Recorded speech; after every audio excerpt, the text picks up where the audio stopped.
10월 29일 새벽 예배를 시작하겠습니다. 사도신경으로 우리의 신앙을 고백하시겠습니다. 나는 전능하신 아버지 하나님 천지의 창조주를 믿습니다. 나는 그의 유일하신 아들 우리 주 예수 그리스도를 믿습니다.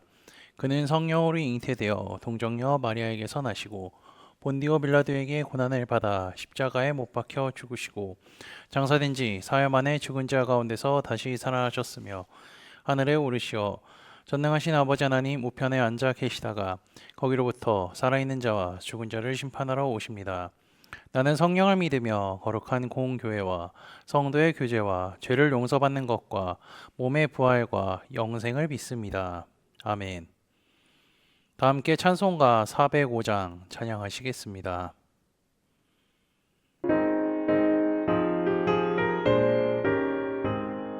주의 친절한 팔에 안기세 우리 마음이 편안하리니 항상 기쁘고 복이 되겠네. 영원하신 팔에 안기세 주의 팔에 그 크신 팔에 안기세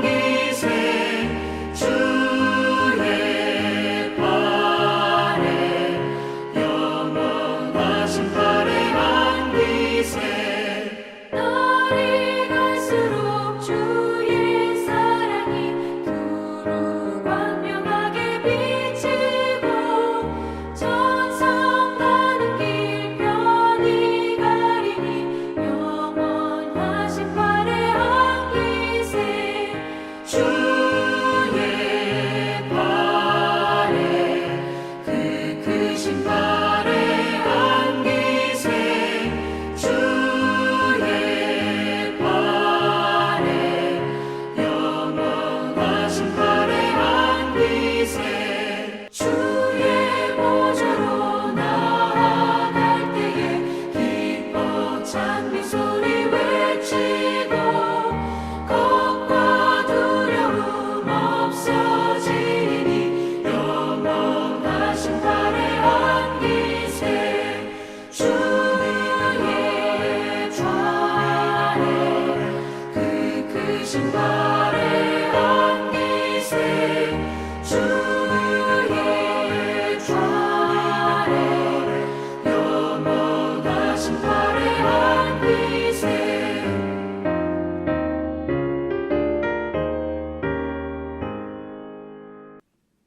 오늘 우리 공동체에 주신 하나님의 말씀은 다니엘 1장 9절입니다. 말씀을 제가 봉독하도록 하겠습니다. 하나님이 다니엘로 하여금 환관장에게 은혜와 긍휼을 얻게 하신지라. 아멘. 오늘은 크게 은총을 입은 사람 시리즈 말씀 두 번째 복습으로 뜻을 정하고 살았으며 은혜와 긍휼을 얻은 다니엘에 대해 살펴보도록 하겠습니다. 다니엘은 어렸을 때부터 어려운 나라의 상황과 환경 속에서도 하나님을 향한 믿음을 잃지 않고 살았죠. 오히려 자신이 어렸을 때부터 선지자를 통해 들은 하나님의 말씀을 이루어진 것이 눈으로 확인하고 경험했으며 하나님의 살아계심과 하나님의 통치를 굳게 믿게 되었습니다. 다니엘, 그러면 우리가 다니엘과 같은 삶을 살아가려면 어떻게 해야 할까요? 다니엘이 활동했던 시기로부터 몇백 년이 지난 세대의 사람인 바울은요, 로마서에서 이렇게 이야기합니다. 너희는 이 세대를 본받지 말고 오직 마음을 새롭게 함으로 변화를 받아 하나님의 선하시고 기뻐하시고 온전하신 뜻이 무엇인지 분별하도록 하라. 다니엘이 살았던 시대의 세상 권력 지식을 따라 살아가는 것이 아니라 하나님이 기뻐하시는 뜻을 분별하며 살아가는 것, 그것이 다니엘이 보여주었던 삶의 모습입니다. 다니엘은 하나님 기뻐하시는 뜻을 정했습니다. 그리고 우리는 하나님 기뻐하신 뜻을 정하며 살아간 사람들을 성경에서 종종 찾아볼 수가 있죠. 대표적으로 학자 에스라가 있습니다. 에스라가 여호와의 율법을 연구하여 준행하며 율례와 규례를 이스라엘에게 가르치기로 결심하였더라. 아멘. 그는 여호와의 율법을 연구했고요. 준행했을 뿐만 아니라 그것을 이스라엘 백성에게 가르치기로 결심했습니다. 그리고 우리가 잘 알고 있는 사도 바울은 고린도전서 2장 2절에서 이렇게 이야기하죠. 내가 너희 중에서 예수 그리스도와 그가 십자가에 못 박히신 것 외에는 아무것도 알지 아니하기로 작정하였음이니라. 이렇게 이야기하죠. 그리고 또 바울은 이제 복음 전하는 사명을 멈추지 않겠다라고 또 이야기를 하고 이 내용을 사도행전 20장 24절에서 말하고 있습니다. 이처럼 성경에서는요, 하나님의 기쁘신 뜻을 정하여서 살기로 결심한 사람들이 많이 있습니다. 이러한 사람들은 마음을 정했을 뿐만 아니라 뜻을 정했을 뿐만 아니라 그 뜻을 정한 대로 살아갔습니다. 이번 시리즈의 주인공 역시 다니엘도 마찬가지였죠. 하나님이 기뻐하시는 뜻을 정하여 살아간다는 것은 참 쉽지 않습니다. 왜냐면요, 방해가 있고요, 공격이 있고요, 그리고 반드시 또 포기해야 할 부분이 존재하기 때문이죠.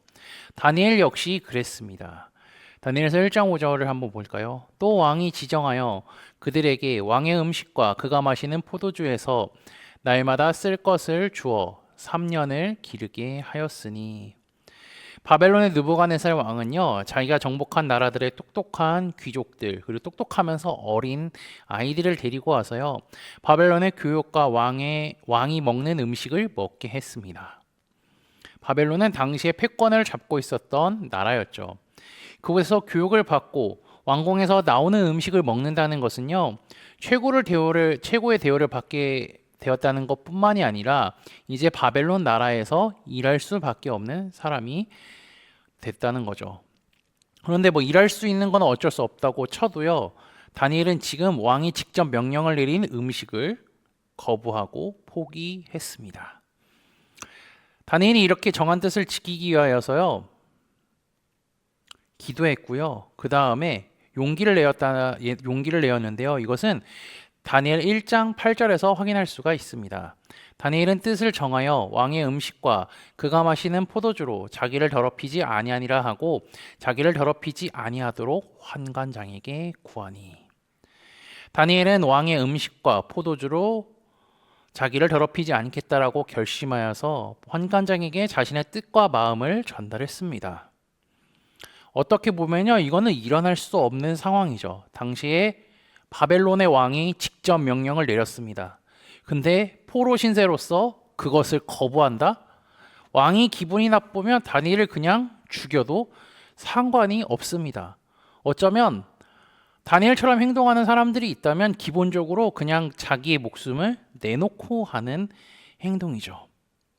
이러한 상황에도 불구하고 다니엘이 이렇게 결심한 이유는 왕의 음식과 그가 마시는 포도주가 어디서 나왔는지 정확히 알고 있었기 때문이죠. 이것은요, 우상을 섬길 때 사용되었던 음식입니다. 즉, 왕과 바벨론의 신을 위하여서 제사를 드리고 그 제사를 드린 음식과 포도주를 왕이 먹고 왕의 사람들이 먹었죠. 이렇게 다니엘은요, 하나님이 아닌 바벨론의 왕과 우상을 위하여서 제사를 지낸 음식을 먹지 않겠다라고 선언한 것과 같습니다. 게다가 다니엘은 자기 때문에 곤란한 상황에 놓일 수 있는 환관장에게 요청하여서 먼저 10일 동안에 왕의 음식을 먹은 사람, 그리고 음식을 먹지 않은 자신들과 비교해보고 결정하자고 합니다. 이러한 다니엘의 지혜와 그리고 또 환관장까지 같이 구하려고 하는 그의 행동 앞에 하나님께서는 그에게 은혜와 긍휼을 베푸십니다. 다니엘과 세 친구들의 행동은요, 결정적으로 하나님께 영광을 돌리기 위한 삶으로 연결되었습니다. 다니엘뿐만 아니라 하나님께서도 그의 마음을 잘 알고 계셨고 이러한 상황을 다 알고 계셨기 때문에 하나님은 환관장을 통하여서 다니엘에게 은혜와 긍휼을 얻게 하셨죠. 하나님의 영광을 위한 삶을 살기로 결심한 사람에게는요, 하나님은 늘 돕는 자를 보내주십니다. 다니엘에게는 하나님께서 환관장을 통하여서 은혜와 긍휼을 얻게 하신 것처럼 말이죠. 또 다른 인물도 있죠. 이방 여인 룻도 있습니다. 룻도 그녀의 시어머니 나오미를 통하여서 하나님을 믿게 되었고 시어머니를 따라 시어머니의 고향 베들레헴으로 갔습니다. 이방인이 유대인 틈에 살아가는 것은 쉽지 않습니다. 쉽지 않다고 표현한 것보다 오히려 불가능한 일이라고 할 수가 있죠. 왜냐하면요, 기본적으로 유대인들은 이방인과 상종하지 않았기 때문입니다. 그러한 상황 속에도 불구하고 하나님께서는 그녀에게 보아스를 보내사 은혜를 받게 하시고, 그리고 결정적으로 나중에는 다윗의 족보에 들어갈 수 있는 영광을 누리게 해주셨습니다. 어쨌든 다니엘은 하나님의 은혜로 말미암아 왕의 음식과 포도주를 먹지 않아도 되었을 뿐만이 아니라 그것을 먹지 않고도 건강하고 더욱 아름다운 얼굴로 변하는 은혜를 주신 것이죠.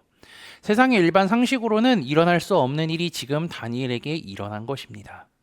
성장기에 있는 아이들에게 있어서 다양한 음식과 균형 잡힌 식사는 매우 필요하고 중요한 부분입니다. 게다가 육식을 한다는 것, 기본적으로 육식을 먹을 수 있다는 것은요, 골격과 영양에 큰 도움이 되지만 다니엘처럼 채식만 먹게 되면요, 영양학적으로 보았을 때에는 다니엘은 지금 잘못된 선택을 하고 있다라고 할 수 있습니다. 하지만 하나님께서는요, 다니엘과 세 친구들의 믿음을 보시고 그들이 더 건강해질 수 있는 은혜를 주십니다. 즉, 그들의 믿음을 통하여서 살아계신 하나님에 대하여서 보여지게 된 것이죠.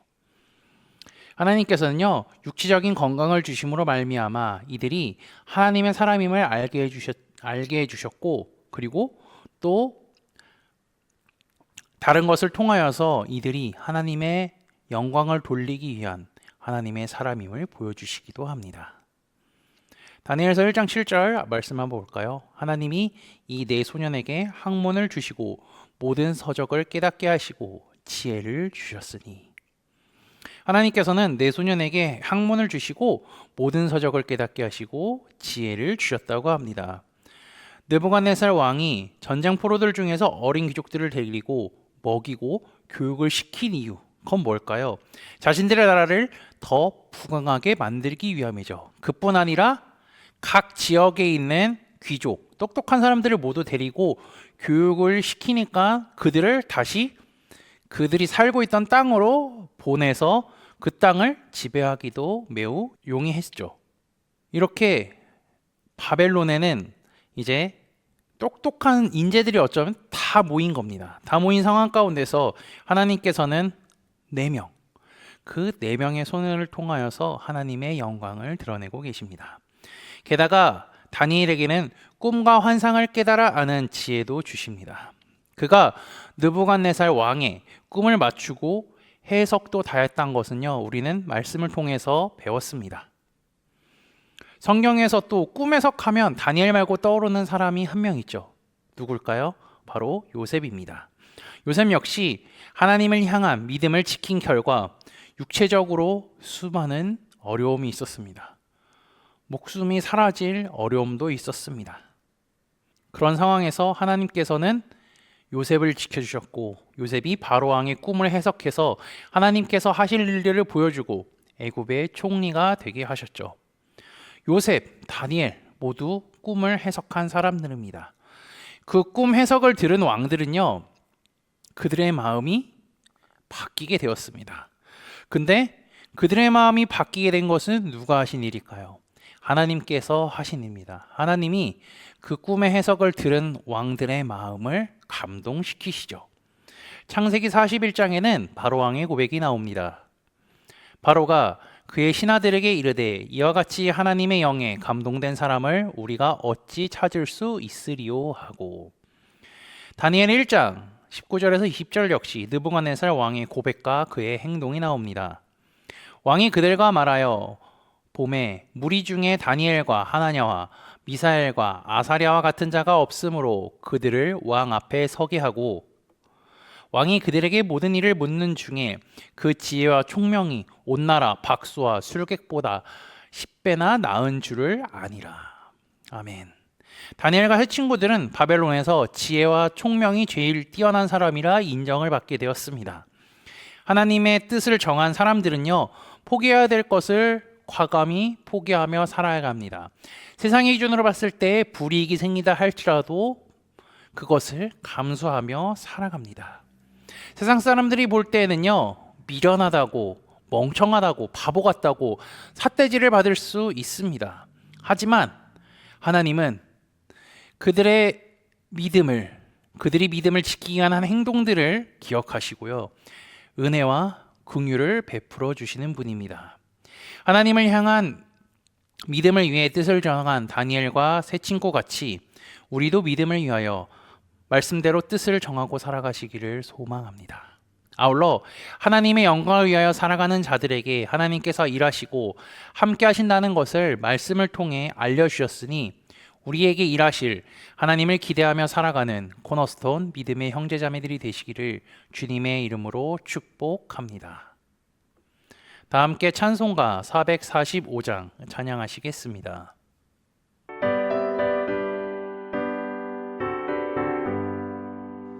세상을 넘어 한국에 가도 빛 가운데로 걸어가면 주께서 항상 지키시기로 약속한 말씀 변치 않네. 하늘의 영광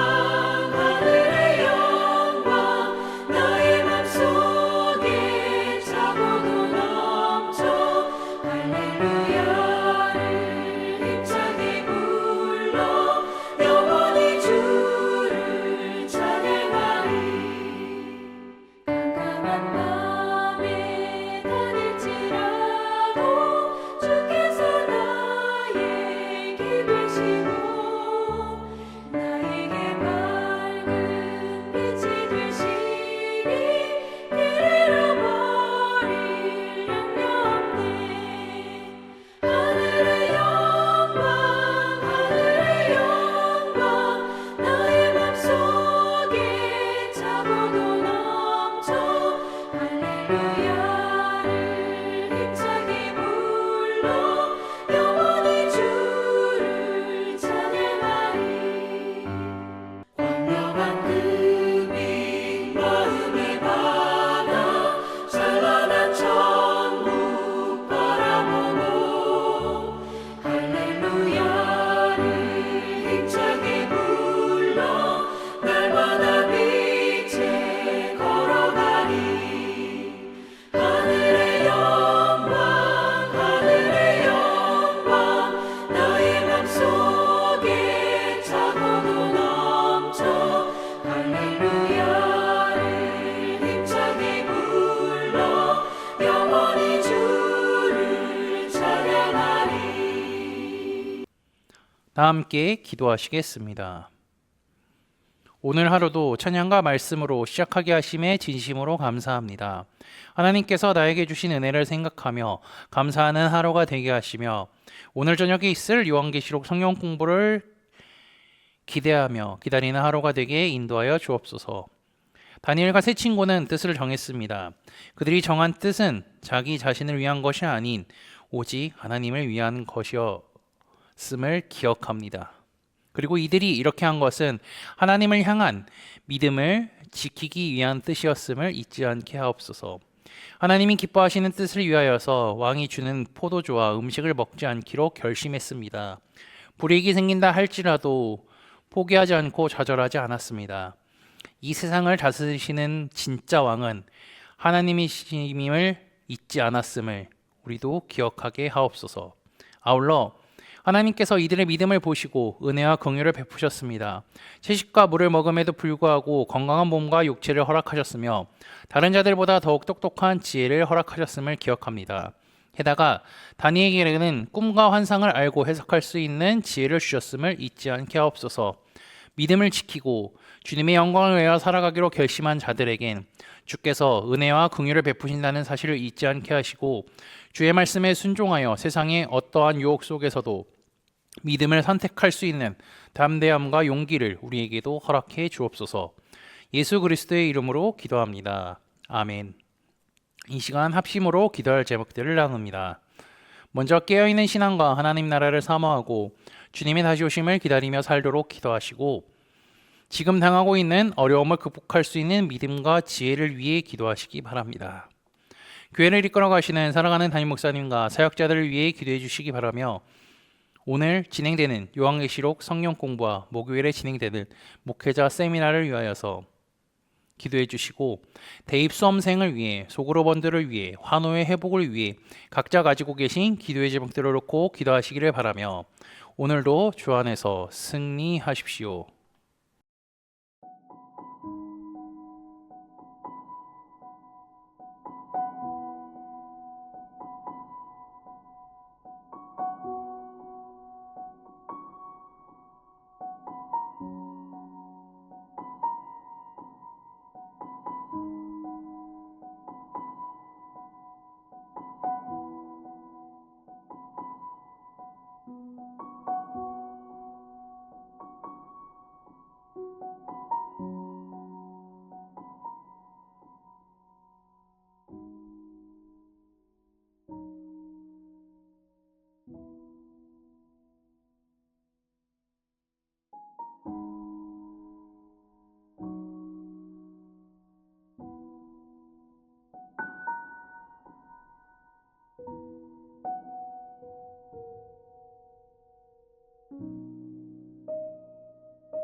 주